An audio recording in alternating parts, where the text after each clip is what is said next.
in dai kana son yin recording mai kyau wanda yake ba shi da background noise, kuma wanda zaka yi editing ɗinsa, to kai amfani da wannan application ɗin mai suna Dolby On. In dai ka shiga cikin Play Store zaka same shi, in kai searching da wannan sunan nashi Dolby On zaka same shi. Application ne mai matukar kyau, na yi wajen shekara 3 ina amfani da shi wajen yin recording na audio. Zaka iya yin editing ne recording idan ka yi shi. Misali kun ga kamar haka nan ka shiga ka bude, bacin kai download application din ka bude, haka yake da application din nan. Gashi in kana so kai recording din video shine zaka yi anan, idan kuma audio kake so kai recording zaka yi, kuma baya cin space.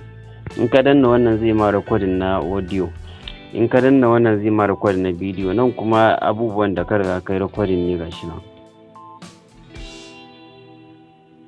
Idan ka shiga gashi nan ya baka tools waɗanda za ka yi editing, sai ka danna wannan tools ɗin.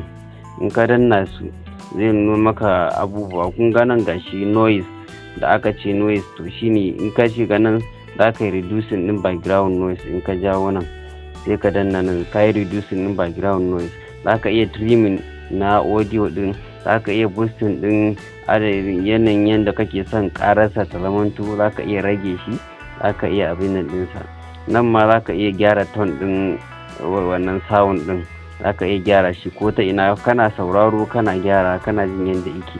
Nan ga style, za ka iya zaɓar yanayin style ɗin yadda kake so ya zamanto, a ɗaki ne ko irin kaman jita ne ko wani abu.